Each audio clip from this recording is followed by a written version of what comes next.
But one of the best pieces of advice I feel like I ever got was from a guy who told me you have to regularly find things where the challenge exceeds the skill set. Where I've learned, one of my new definitions of excellence is when you're already excellent and then you still pick the thing apart and get better.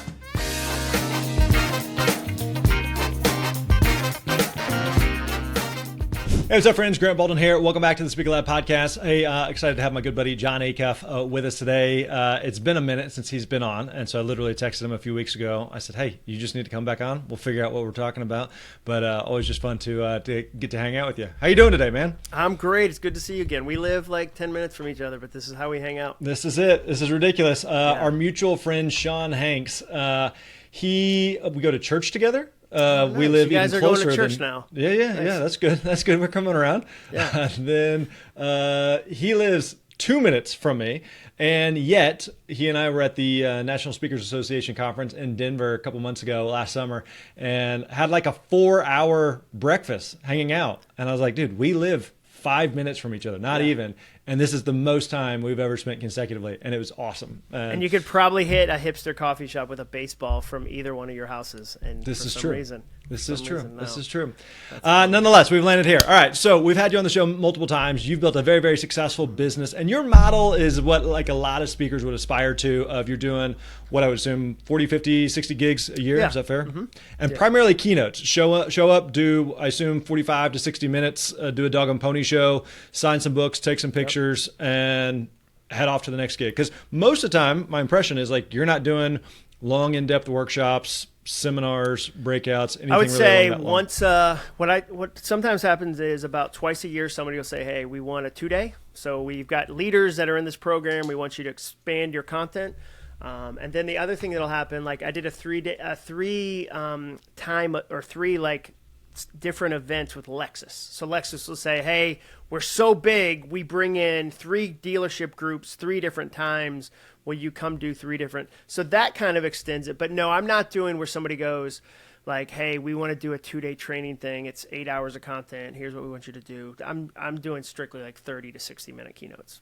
Do you find that there's a couple reasons for that? One is it can be generally more profitable, just from the sense of most of the time, if they're wanting to do an all-day deal, the fee structure for a lot of people may not be dramatically different from just coming in and doing a 30 to 60 minute talk. So there's that side of it. But then there's also just kind of the preference side of it, of just no, I just feel I'm really, really good in 1 hour, and I just don't enjoy 8 hours. What's your reasoning or thought process behind that? Well, part of it, I honestly think the sales process is different. I think to sell in what feels like more training takes a different sales process. I know some people that do that, and they have sales teams that go, okay, we went to Kodak and we have a system that does da-da-da-da-da, and we're selling it to 80 of their mid-level managers, and they're talking to the training department versus an event planner. So I often feel sometimes you don't think they're different worlds, but they're really, really different worlds, where I'll go, oh, that's a different arm altogether. I do have fun when I do it, because I love the challenge of it. I love the wow, and at this point, the fun thing for me that I think some speakers don't do is, because I've written 10 books, I have a lot of content. Yeah. I would be very nervous if somebody said, we love your book, singular, turn it into 4 hours. But when people go, hey, do you have enough content? I'm I was speeding through the hour. I've got 3 hours. Let's go. So but I think the biggest challenge for me is it often feels like it's a different sales process than what my sales process is. Yeah.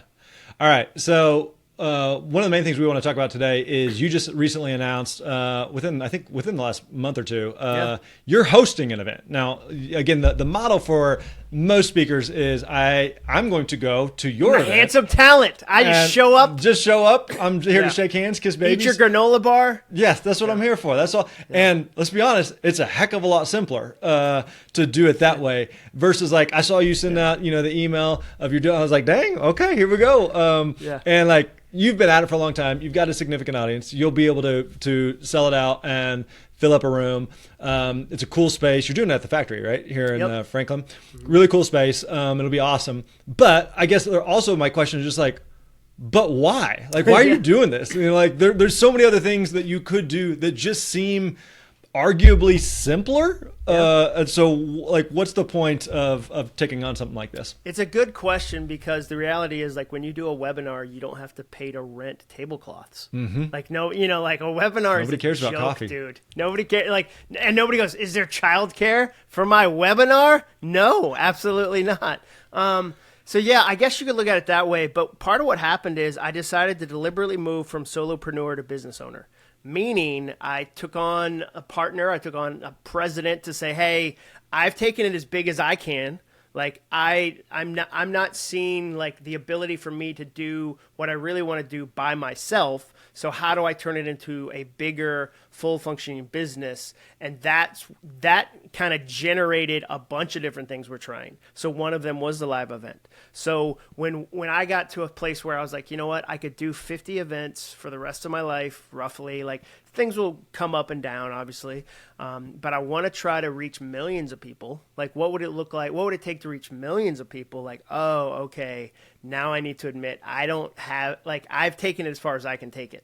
So if I trusted other people, if I admitted I needed help, if I scaled it in a smart way, like, you've known me, I've never, like, this is what, year 12 of me owning a business. I've never been to, like, get a flashy office space in the Gulch or some some neighborhood that has a name and be like, oh, look at I've got 42 staff. And you're like, you got any income? Oh, don't worry about income. Look at my staff. But check it out, I'm on 12 South. But check it out. Yeah, like, my jeans are so hard to walk in because they're raw denim. Like, I've never been that way, but it came to a point now, like, I'll turn 50 this year. And it was like, I think I got another run in me. Like, I really want to try this. So when I sat down with my business partner, we just started to look through, like, okay, what are the things we want to try?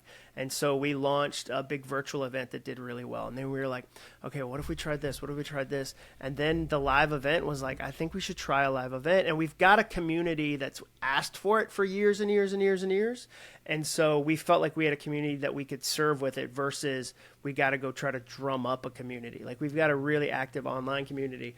And yeah, within the first, 3 weeks, the VIP sold out, 100 people. So that was encouraging. And then we're at about 250 sales right now. And so we feel like the audience is responding. And so, yeah, it would be definitely easier to not do it. But man, I think we're going to learn so much. And I think it's going to be a lot of fun.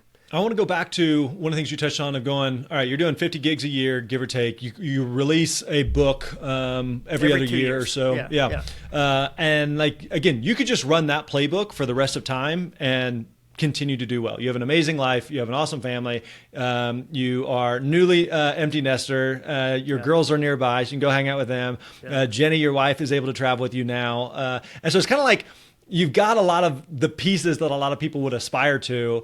And so you mentioned, I got to a point where I felt like I grew the business as far as I could. I've been the solopreneur. Now I want to shift to a business owner. I guess even to that, like, but why? Like, what's the point of that? Because again, you could, like I said, you could run that playbook the rest of the time and do fine.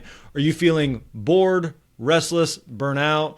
All of the above, none of the above? I don't feel burned out. I think men our age mislabel boredom as burnout. Like, the men I know that are our age think they're burned out. They're not.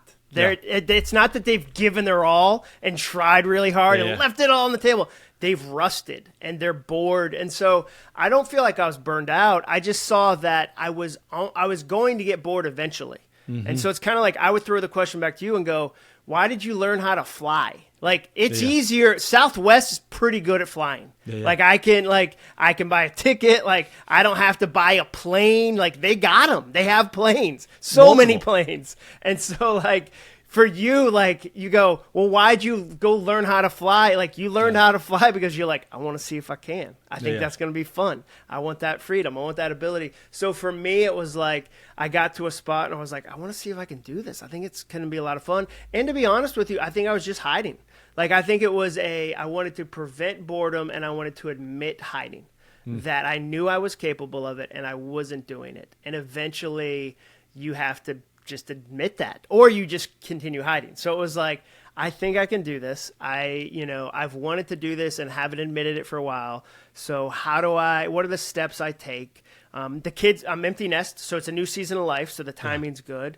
And then like, it's funny. I've had people say to me like, man, why don't you just like, oh, why would you go to all that work, all that trouble? Like, oh man, like just enjoy what you've already got. And I always think like, I'm 49, dude. Like ask a bird why it flies. 'Cause it's a bird. 'Cause it loves to fly. So like, I feel so excited about this, even though it's stretching me, even though it's super uncomfortable in a lot of ways. Like, I feel like working with my business partner is like hiring a personal trainer who's like, and I weigh 800 pounds. And he's like, I think your problem is you eat sticks of butter at night. I'm like, don't stop. Don't look at those. And he's like, why'd you do it this way? And I was like, 'cause I was afraid and I didn't know how to do it another way. And so it's exposed my business and this little fiefdom to visibility and sunshine and accountability in a great way. And it's stretching me and it's making me do things that I'm like, oh man, that's hard. I could have, if I was just doing the little John world, I could have not done this, but I love the results already. And I feel like it's the best way to steward the influence I've been given. Like it doesn't feel, it feels like this is a stewardship opportunity. I want to be wise with that. Yeah, I resonate with all that. I know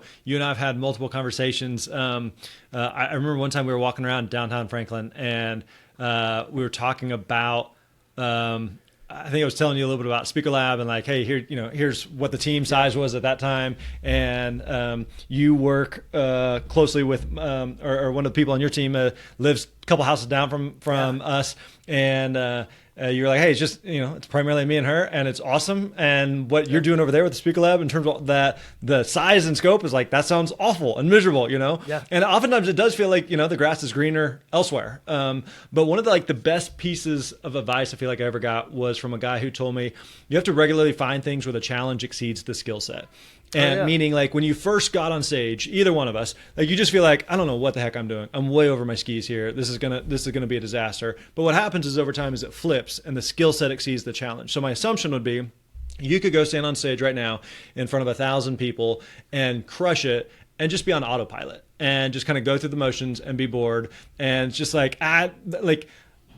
I don't know, but how often are you finding yourself in some type of speaking environment setting where it's like, oh, this is new. Like this is a step outside of the comfort zone. Or do you feel like for the most part, I've seen this before. I've watched this movie. I know how this is going to go. I think you just have to force yourself out of it. Like, I think for me, like I have to continually be like, okay, I know how to do this, and I know I'm going to be tempted to phone it in on writing this book or whatever the thing is, whatever the task is, and being like, no, I can't. Like where I've learned, like one of my new definitions of excellence is when like you're already excellent and then you still pick the thing apart and get better. So an example of that would be last week I spoke at an event in Orlando.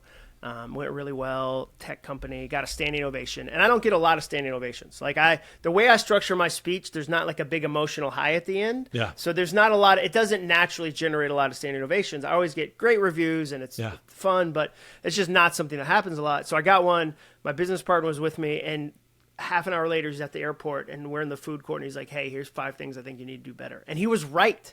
And like I could stay, like my ego in that moment wants to go, oh man, like I just got a standing ovation. What are you talking about? But as I look at people I want to be like, I feel like they get to a level and then they continue to go and they continue to steward and they continue to kind of work on it. And like, so for me, like when I go to a John Gordon event and it's high ticket and I'm like, oh man, like what could I do that someday? And it's Ed Milet and John and like John Maxwell's there. And I'm like, okay, I'm not there, but like, what would that look like? Like, how do I create enough value for an audience where they feel like they got a deal at a high ticket event? Like, okay, like, and my ego wants to go, you can do it right now. Let's do it right now. It's like, no. What would I need to build to get there? And then I'm engaged. Like, then I'm all in. And then I feel like I've already written all the content for this event. It's, when we're recording, it's 2 months away. It's only going to get better. Like I'm only going to work on it more. And there's only going to be more keynotes that kick out of it. And so I like the challenge of it. And I think there's times in my career where I didn't like the challenge and maybe I was younger and immature. But now I'm like, no, man, I like this challenge. Like, let's see. You've referenced a couple times business partner. And so I'm curious about that. I think I heard who it was at one point, but talk to us a little bit more about that, kind of what led to that. And also in terms of business partner, are we talking like equity or like what's their role in this? And how does that kind of split out? Yeah. So his name's Bill Hampton. You've, I think, probably met him. He's kind of a Franklin legend. He was my boss at Ramsey. He hired me when I worked for Dave Ramsey. So what was that? 15 years ago? So 15 years ago, he hired me. He left about 6 months before I did. We stayed friends for 10 years, over the last 10 years. And he's probably one of the few people I know that's even more intense than me. Like, there's people you're like, oh, okay, this guy goes. Like, he goes. Like, I had breakfast with Craig Rochelle like a couple months ago, and I was like, oh, he go. Like, Craig Rochelle isn't messing around. Yeah. And so Bill and I had always been friends, and we reconnected at an event that he had booked me and been part of. And I said, hey, I just, here's this idea I'm thinking about. Like, I think it's time to grow this thing. Like, what do you think? And so he works with two people. He works with me and a guy named Brian Buffini.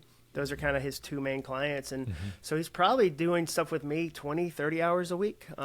Comes to, I would say, 80% of my events. So president is probably the more correct term. It's still my company. But we kind of we did a 6-month retainer deal and then went all in. And it was like, okay, like after the 6 months, we both said, okay, what worked? What do we want to change? Do we want to try this for years? Like, what could we? And then it was like, oh, okay. So it's definitely not a management company situation. It's definitely not like that. It's much more of, like, I could see us having office space before too long. Like, it's much more of that situation than it is like, an outside person that's giving feedback. Like, he's in the weeds. And it's fun because, like, when I'm at an event, like, here's one of the reasons that made me do it. I would go to events. I'd speak to a company with 50,000 employees, and I'd speak to their 300 executives, and they would say, John, we love soundtracks. Like, I would talk about my book Soundtracks. We love soundtracks. How do we cascade that message through the rest of our employees? And I'd go, that's an awesome question. I'll see you guys later. And I'd get on a plane because I don't know how to do that. And so they were saying to me, we'd like to buy a thing from you for 50,000 people. Would you sell us that? And I was like, I don't know how to do that. I did a keynote, deuces. And so now when I'm at an event and I'm doing a book signing line, Bill is talking to the CEO and they're talking about long-term stuff. And so I know I'm not good at that, and I won't get good at that. Meaning, like, for me to stay at the level of speaking requires a lot of content creation and a lot of practice and a lot of work. So I know it's just not going to be one day I turn into a really good executive, or I could hire an executive. And so I hired an executive. How long did it take you to come to that conclusion? Because I think that's not uncommon for most speakers. Like, I always kind of think of it on the spectrum of, on one end, you kind of have the artist who's incredibly good at the thing. And then on the other end of the spectrum, you have like the entrepreneur. And like in the book E-Myth by Michael Gerber, he talks about there's a difference between being a baker and running a bakery. And so like in kind of what you're describing, it's like, no, I want to be a baker. Let me like play with the bread and play with the cupcakes and whatever it may be. Leave me alone in the kitchen. But I'd still need someone to actually run the bakery. And so how long did it take for you to kind of land on that conclusion of going, no, actually, here's where I'm best. And here's what I need to be focused on. And therefore, here's the other role or roles that I need to surround myself with. I mean, I guess the short answer is 12 years, because I did it by myself for 12 years. And I ran the business. So it was a 7-figure business for 12 years in an industry that's not like, it's essentially the arts, like making 7 figures consistently in the arts is challenging. And so I guess 12 years, but then really probably the last year was really where I started to dial it in and go. And then again, we tested it. It wasn't, I try to not be impulsive with my business decisions. So, and my wife and I are both pretty risk averse. So like, I didn't go into it quickly. And I tested other stuff throughout the years where I'd go, oh, maybe we'll try this. And then I'd always kind of get cold feet and go, oh, it's not the right time, or maybe. And so I went back and forth. But how many years did you do, like, before you started your thing, how many years were you doing public speaking? Was it like 15? No, like 8, 9. 8 or 9. And I think like for me, the conclusion was like I had a buddy tell me one time, speaking is a high paying manual labor profession. Was it Josh Shipp? Was that? Yeah, Josh may have said that. Yeah. He told me that too.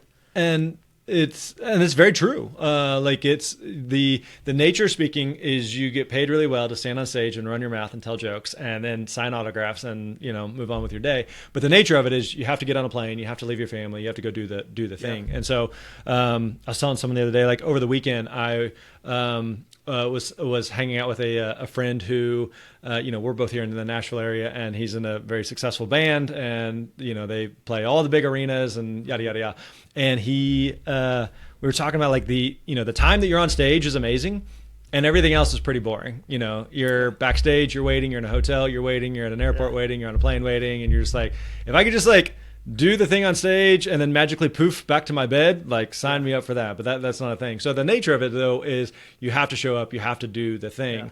Yeah. And so for me, I kind of just got some of that advice I got where the challenge has to exceed the skill set. That same guy told me, he said, Grant, there are some people who are born to be speakers. And he said, for you, he's like, I think that you are an entrepreneur who happens to be good at speaking. And that really clicked for me. Like that really resonated with me. Yeah. Whereas like, I think you are incredibly, incredibly good whenever it comes to content, both in the book format and on stage. I've told you numerous times, and I've said it on here, you're one of the best speakers I've ever seen live, and you take the craft incredibly, incredibly seriously. So do you find that then it's like, okay, I need someone to run my bakery then? Yeah. For me, the goal is not to stop speaking. Like I love speaking. Yeah. I mean, we're doing this live event. I hope a lot of clients come and go, oh man, we want that content at our company. Like I hope it leads to events. So no, the goal wasn't and plus the age of our kids changes it too. My wife Jenny's come with me on like 8 trips. And dude, my stuff, like, it's so funny. Now I can't complain. Like you and I both had a lot of years where it was like, you're in Effingham, Illinois. It's Super Bowl Sunday, but you don't get to watch that. It's snowy. And you're doing a 3-hour talk at the Ramada Inn. It's not even a Ramada Inn Plus. And you're getting $2,500. And you're pumped. You know what I mean? Like you couldn't be happier. You're thrilled. So like, but now, dude, it would be so dumb for me to be like, man, Grant, like the other day I had to go stay at the Ritz-Carlton for 2 nights in like, I don't know, Naples. Scottsdale. And my wife was there, and we had no kids at home who were waiting for us. It was there. The worst. Like, what, dude? Like, so I want to keep that in perspective. I think you do have to love it enough to do all the stuff. Like I tell people all the time, career-wise, like find something where you'll put up with a lot of inconvenience. Like, traveling is inconvenient. There's no part of me that's like, man, Baltimore Airport, the best, or whatever. But you have to have a thing that you love so much you'll put up with that thing. And so, like, I genuinely like encouraging people to such a degree that I'll do the other stuff. And if I was a musician, I hope it'd be the same, where, like, whenever somebody's like, oh, man, it's high-priced manual labor, I'm like, yeah, tell that to a guitar player who's like, they had a poster of like Jimi Hendrix on their wall as a kid, and they were like, someday I want to play. If you said to them, but if you do this thing, you don't have to ever leave the house, and you don't ever have to play on stage. That's the whole point of the thing. Yeah. Like every musician who had to suffer through 2020 and do virtual concerts would tell you, I gotta get on the road, dude. I gotta play live, because that sucked. And so I try to balance it with that. Is like a back and forth. But I think some of yours was kid related, meaning the age of your kids, like those weren't easy exits. We're now, again, 2 kids in college, like, Jenny will go like, oh yeah, I do want to go on that trip. Like next week she's going with me to Dallas and Atlanta. And the Dallas one, we're staying like the Jellystone Resort. It's like a cabin. And she's I'll do that. Let's see what that's about. And she was like, all right. And so like there's other times where I go, it's a 1-night trip to Dallas, and it's, the Marriott at the DFW. She's like, enjoy Dallas. I'll see you when you get home. I'll miss you desperately. Like, okay. Now you mentioned, as you're kind of thinking through arguably act 2 of Acuff Inc. And you're like, okay, doing a live event, is on the radar. You mentioned like a bunch of other things. What else is on the list, or what else are you thinking through, and why start with a live event? Well, I mean, part of it is like you look across your entire range and go, either it can be excellent or it should be retired. So like the podcast, we'll put the podcast in the focus beam probably at the end of the year and go, okay, Like either it can be excellent and we should make it excellent, we should try to make it money making and we should try to whatever, or do we retire it? So like we'll probably just continue to do that. The reason the live event worked well because I love public speaking. So the idea of like you get to speak for 2 days instead of half an hour was like, oh no, don't throw me in the briar patch. So I love that. Bill was one of the people that ran live events at Dave Ramsey, so he knows that back and forth. Ashley, who you mentioned, runs live events. So we felt like we had a lot of the skill sets. In the timing just worked really well. Like April was a great month in Nashville. Like it's a fun month to come. We live in a city where people want to come. Right. Like if I lived, no offense, in Missouri, like Kyle Sheely would have a hard time being like, "Come on, get over here." You like, should. You're gonna love Branson. You're gonna love Missouri. Like so it was an easy ask to be like, "Y'all are gonna love Nashville and Franklin." Like what? So it just felt like a lot of the pieces lined up well. But yeah, other things we're looking at trying are, okay, do we do a mastermind? So like, for instance, do we do a 2-day, like a weekend retreat for 20 people on how to write nonfiction books? Like, so if you look at the thing, there's a handful of things I'm really good at. Like I've sold 1 million books. So like I'm good at writing and selling books. And there's a lot of people that come up to me and go, "Hey, how do you do that?" I geek out about that. Like I can tell you a ton about that. So we're like, man, I wonder if there's 20 people that for a higher fee would love a 2-day mountain retreat. Here's how to write a nonfiction book. Like maybe, like how do we test that? So like we're looking at, masterminds, individual coaching. Do we hire some coaches? That's a popular model in our industry. So yeah, I think we're kicking the tires and then we're on just about anything, but then we're also like, what do we do with social? Like, where do we grow it? Like LinkedIn, for instance, I need to do a better job on LinkedIn. It's where a lot of clients that book me to speak interact with me. So, okay, what's our strategy on LinkedIn? So there's a lot of structural, boring stuff we're doing where it's like, let's dial in some of the behind the scenes stuff that maybe it's kind of like when you pay to get your basement reconditioned and like they come in, they do a vapor lock and all this stuff. And it's like $5,000 and you're like, I need to go hang out there. Like that money feels wasted. Yeah, get my money out of it. There's a lot of structural stuff when you know this better than anybody. Like when you do a business that you're like, okay, we got to get these locked in so that we can actually grow at the rate we need to grow. How do you think about like when you list out all the different opportunities and even like, okay, we got to improve social. What do we do with the podcast? And we could do a mastermind. What if we did this retreat?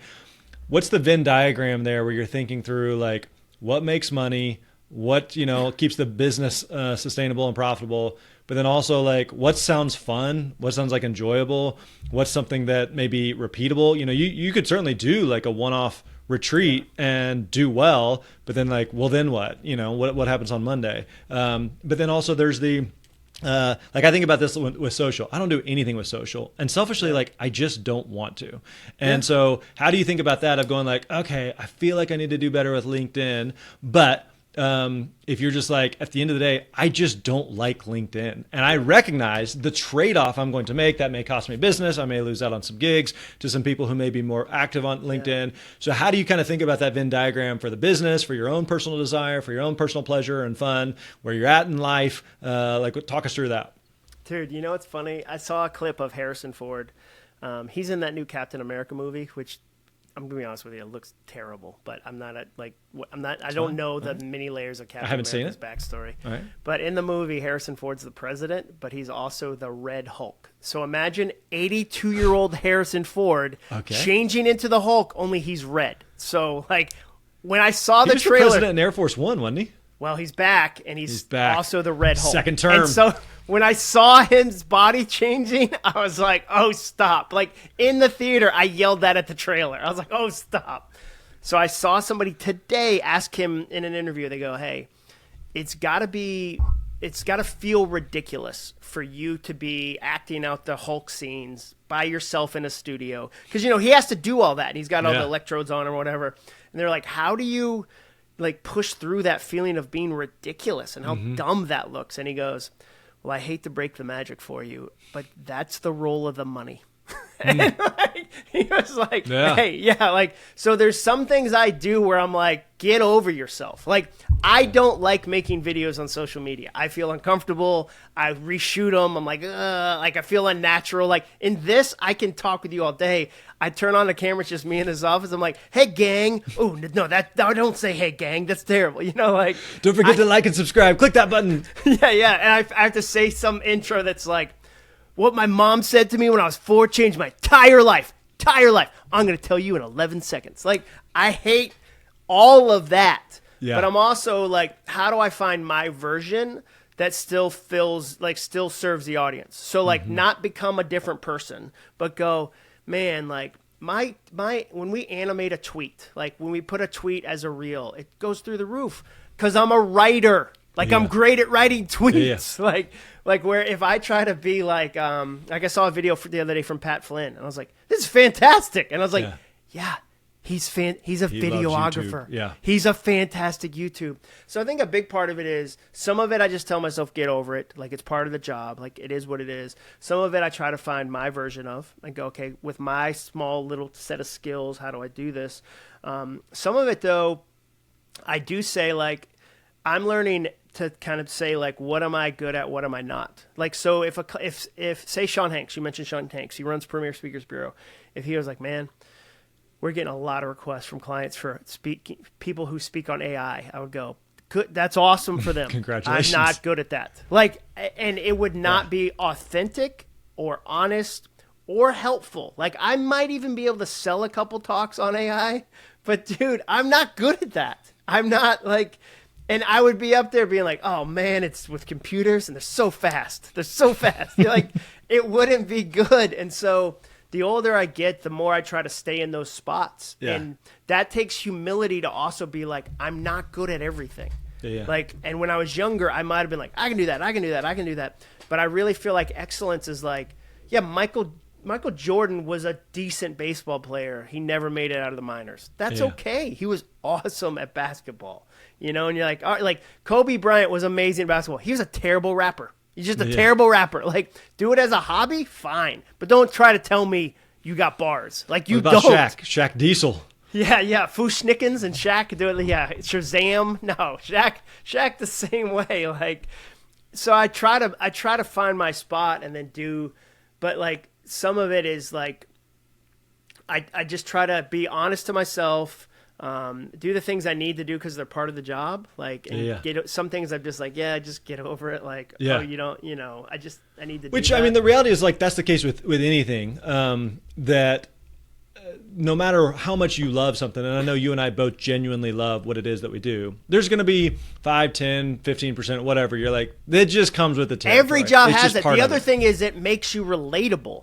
Like, I hope it's always funny when you meet somebody who's really, really rich and they've lost touch with all of humanity and they don't know, like, that's the problem with politicians. Like, 80-year-old politicians who are worth $200 million have no touch with reality. So, like, they go like, well, why don't people just do this? And it's like, well, because they don't have $100 million. Like, and so I look at some of that stuff I have to do. I'm like, yeah, good. Because I used to have a commute. Like, I had a quote unquote day job for 15 years. So it's not like I try to stay in touch with that because I think it allows me to create content that helps people versus me being like, like it would kind of be like if you did a blog post about like, just take your plane places, just fly there yourself. Why are you complaining about Southwest? Why would you drive? Like, you would never do that. You would never do that because that's rare. And so like, that's what I try to maintain. How, all right, going back to the live event for a second. You decide to make the decision to do a live event, and then you're just kind of like a blank slate of there's a lot of things that a live event could look like. Are we bringing in guest speakers? Is it just going to be Jon up there? I saw you just announced that Jenny's going to be up there, which is very rare, knowing Jenny. I'm surprised that you made that happen. But, is this going to be a workshop of 10 books worth of content? Which route are we going to go with this? How did you kind of think through like how to program, structure, organize the event? Yeah, so I've got a new book coming out next spring, so spring of 26. That's about procrastination. So I love to write and create content about big problems that a lot of people have and that they'll admit they have. Like, I learned my speeches and my books do really well if they have 3 components. And when they don't have these 3 components, they bomb. The first component is a relatable problem. People have to raise their hand and go, oh, I have that. So soundtracks did well because it asked the question, do you ever struggle with overthinking? And everybody does. Like, I try to ask questions with my content you can't say no to. So if I like finish the book Finish, I go, it was about perfectionism. So I say, is it ever hard for you to finish the things you start? Nobody goes, I finish everything. Most of the time early. Like, they go, oh, no. So it's about procrastination because everybody goes, oh, man, like, yeah, I procrastinate on things. Yeah. The second thing I need is I need a simple solution. So soundtracks was, retire your broken soundtracks, replace them with new ones, repeat the new ones so often they become as automatic as the old ones. Super simple. This book, the new one, is the fix to procrastination is permission. You have to give yourself permission to do some specific things. And you go, wait, I've been waiting to do the thing. You're like, yeah, guess who gets to do the thing? You get to do the thing. You're like, who gives me that permission? You give yourself permission. Like, how do you make that a habit? And then the reward in this case is a remarkable life. Like, if you consistently trade in procrastination for permission, you end up with a remarkable life. It's almost impossible to not have a more remarkable life. So that book comes out in the spring of 2026. So the content will be roughly based on that. Now, you mentioned other books. So I'll teach a system for a remarkable life that will pull on some other books. Like, there'll be some sections, but what we're doing as a company is going, okay, how do we narrow what we've done for years and years and years and years? And so, like, the big thing, like, I know, like, my mission, our company exists to turn starters into finishers. We exist to turn starters into finishers. So knowing that, then I can go, okay, what are the things that make that hard? Oh, perfectionism makes that hard. Overthinking makes that hard. Procrastination makes that hard. What are the tools that help along the way? Oh, soundtracks help along the way. A best moments list from All It Takes Is a Goal helps along the way. If you look at it like a system, here's what it does. And so my goal would be in the next 18 months or so, I've kind of dialed in my baby steps, or my kind of, this is what I teach. And having taught this kind of stuff and researched it for 15 years, I now feel qualified to do that. First 5 years even, it was like, I'm figuring things out. And I think people launch systems so fast, and they're like, it's kind of the joke you and I sometimes talk about, where it's like, somebody's been married for like an hour and they release a marriage book. And they're like, buy my marriage course. And you're like, dude, I can still smell sunscreen on you from your honeymoon. Like, stop it. Stop that right now. You don't know what you're talking about. Yeah. And so now I feel like we're settling into that. So once I knew that, then we had the content, and we're really structuring it. It's just me. So it'll probably be about 5 to 6 modules of an hour or so each. I've already written the content. Dude, the content's 55,000 words. The content is a book length. Yeah. And it has probably 900 slides. Like, I use slides as punctuation for my ideas. Mm-hmm. So I've already mapped it out. I've been working with a researcher, which, again, you asked the question, like, where are you picking your spots? I'm picking my spots on where can I raise the excellence. Mm-hmm. So working with a researcher is more excellent than not working with a researcher. Yeah. So I'm sending her chunks of the speeches that I'm writing, and she's coming back and going, this part was confusing. This is a better story here. I think that this study from Norway would really drive this home. And so, like, it's getting better and better and better and better and better as we work on it. And so that it'll be 5 or 6 things. It's a full day Monday, half a day Tuesday, and we'll probably have 2 sessions, a session and a half on Tuesday, and more crowd interaction. So I want there to be a spot where they can go, hey, I had a question about this thing. What do you think about this thing? The challenge for me is going to be eliminating content. Like, I sometimes overstuff ideas, and crowds feel like, whoa, that was a lot, versus going, how do I let them think and breathe? And is there anything that you'll do differently with the content, knowing it's a home game? Meaning, we talked about this a couple years ago. You did a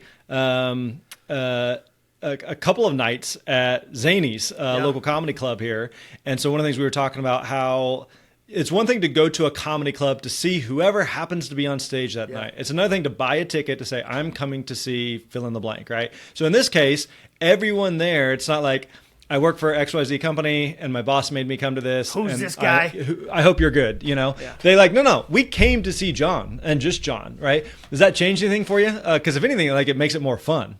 It makes it way more fun. And part of it is I can actually have props if I want them. Like, I can sketch an idea on a whiteboard. Like, when I talk about signs, I can hold up different signs. When I mention a ladder, like if I want to bring a ladder, I can have a ladder. No, I just think it makes it more fun. And like it gives me more of a storytelling element. Like we have an opening story and a closing story that I think are fantastic and are gonna like really go whoa. And so it gives me more time to tell a story, a longer arc. You know, like I've been at events where somebody's going long and they're like, hey, can you cut? And you end up with 16 minutes and you totally do it. And like, it's fine. Yep. But you don't have a lot of like, you're not taking people on an arc, you know, like, and so I think that, dude, like, yeah, if I'm listening to this in your audience, I would come to the event because I think you'll learn a ton about like your own procrastination, how to do your own thing. But I think you'll learn too, like, oh, if I want to do an event, here's what I do. Like I went to the John Gordon event because I wanted to study. Like I wanted to learn from John and Ed, but I was also like, oh, that's how they did lunch. Okay. Like, this is the giveaway. Okay, good to know. Oh, okay, mention some. Oh, okay. Like it was like recon for me too, in addition to liking John Gordon. So if I was a speaker and I was like, man, I want to be where John is, whatever, like I would come to the event and totally, like, I think that's the fun of being in this community. Like the speaker community sucks when it's competitive. Like, and it's like, you act like there's a limited number of gigs and you're kind of like, you know, jerky to each other. And like, it's not a zero-sum game.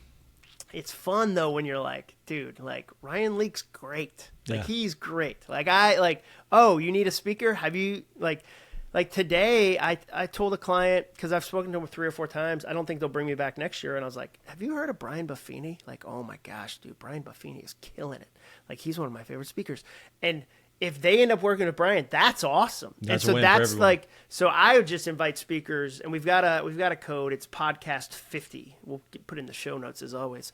That's what they say on the podcast. That's what I was just pulling up. Yeah. Ashley messaged me. She's like, hey, you and John aren't going to remember this, but I said it. Tell her John remembered. Podcast 50. Let's go, Ashley. That's for Ashley right there. All right, what do we get for that? We get $50 off a ticket. $50 off, yeah. Again, the event's happening April 14th, 15th in Franklin, just outside of Nashville, Tennessee, in a beautiful space, really cool place. The space is the best it's ever been. Has done massive renovations. It's a really cool space now. It used to be weird and quirky, and somebody dropped some dollars in that thing. But yeah, if you go to jonacuff.com/live, jonacuff.com/live. Podcast 50. Yeah, but dude, it's fun. It's super fun, and I love what you do with this audience and with speakers, because I think you and I would say this is the best, you know, industry in the world. And I feel like nobody knows about it. You know, I feel like I don't know. It's like we raise iguanas, and people are like, "Why do you raise iguanas?" Like, because it's awesome. You have no idea. Oh my gosh! Like,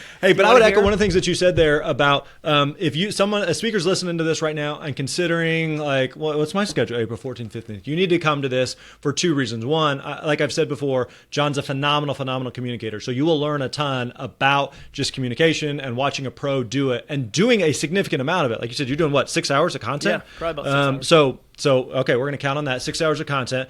And so that'd be one. But 2, like if you ever thought about hosting your own event, this is a chance to see like behind the scenes of how the sausage is made. Like one of the things you kind of alluded to there, I saw. We were talking about our mutual friend Clint Pulver earlier. Have you seen Clint speak? Mm-mm. All right, so I saw him speak maybe a year ago or something, and I'm standing in the back of the room watching him, and he does something.